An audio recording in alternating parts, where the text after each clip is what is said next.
Okay. 3, 2, 1, go. Dr. Richard Bartlett here, there, and everywhere, and saluting America as the captain. So, if you're the captain of your ship and your ship goes down, then what do? Do you go down with the ship, or do you get in ship shape, or do you ship out for another port of being, another port of call? I mean, or do you port into a different reality? You know, if you've seen that movie Existence, uh, where you had a portal in the back of your head.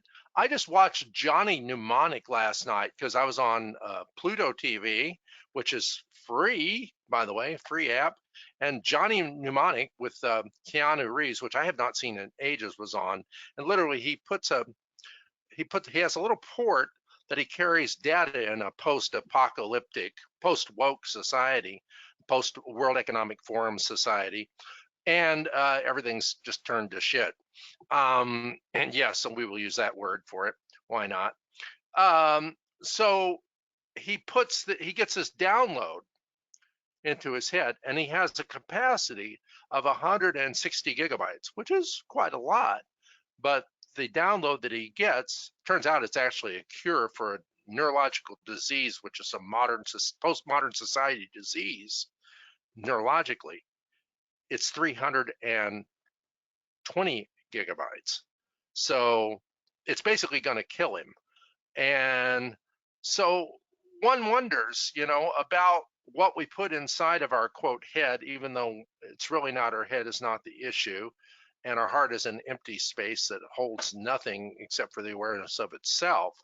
But all of this stuff, that we think we need to hold on, or we think we need to know, or we think we need to master, and all of that stuff, why not let the AI of the morphic global field of the universe do all that for you so you don't put all this stuff in your head, particularly without discrimination?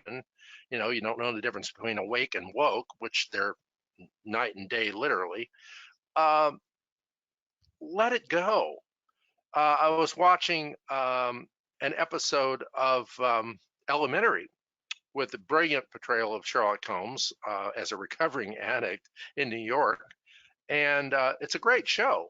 And at one point,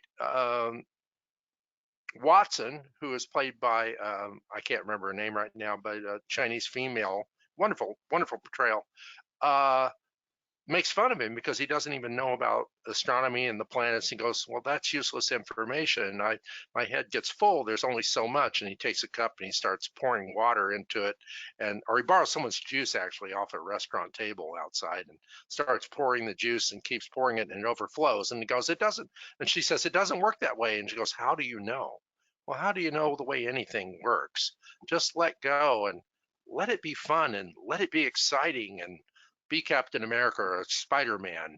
Don't go for the anti-hero thing that they're pushing now. They're trying to make all your villains just misunderstood so that they can get away with stuff. Don't fall for it.